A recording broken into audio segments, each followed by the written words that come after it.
భర్త పోయినటువంటి విధవరాలు అంటే ఆమె చులకనేం కాదు. విధవరాలు అంటే ఆమె అపవిత్రాలు కాదు. విధవరాలు అంటే ఎందుకు పనికిరానటువంటి వ్యక్తి కాదు కదా.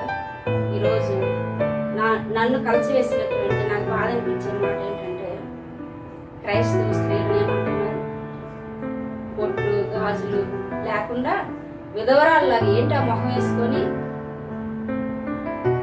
అంటున్నారు. లేదా మీరున్నారా ఎక్కడైనా?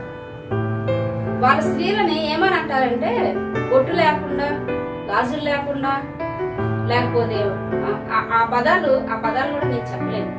అట్లా ఒక భర్త చనిపోయినటువంటి విధవరాల్లాగా మీరు ఉన్నారు అంటున్నారు. అంటే పరిశుద్ధ గ్రంథము విధవరాల్ని ఉన్నతంగా హెచ్చించింది.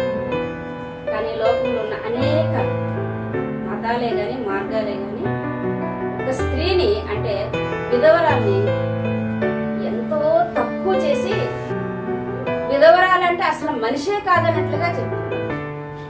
విధవరాలంటే ఆమెకి ఇంకా మనోభావాలు ఉండవన్నట్లుగా చెప్తున్నారు. విధవరాలతో పోల్చి ఒక క్రైస్తవ స్త్రీని మీరు పోల్చి చెప్తున్నారంటే, విధవరాల్లాగా నువ్వు ఉన్నావంటే ఒక స్త్రీని ఎంత అవమానంగా చూస్తున్నావు.